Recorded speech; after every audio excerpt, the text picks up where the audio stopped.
Pasukan Rusia mengklaim meranjau jebakannya hancurkan banyak kendaraan tempur hingga tentara Ukraina di Novolenovka.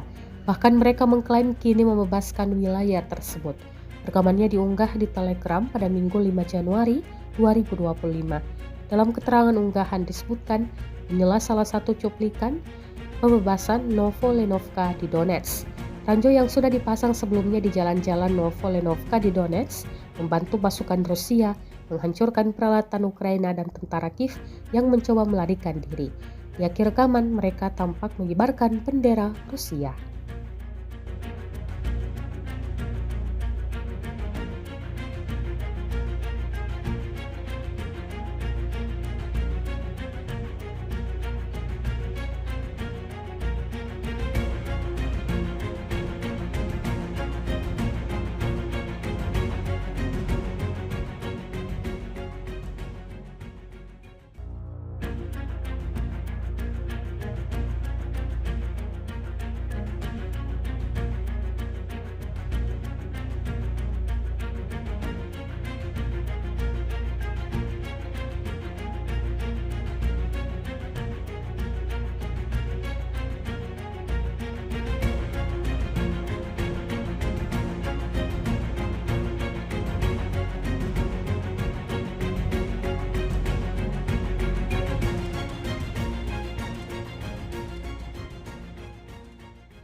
Download Tribun X sekarang, menghadirkan lokal menjadi Indonesia.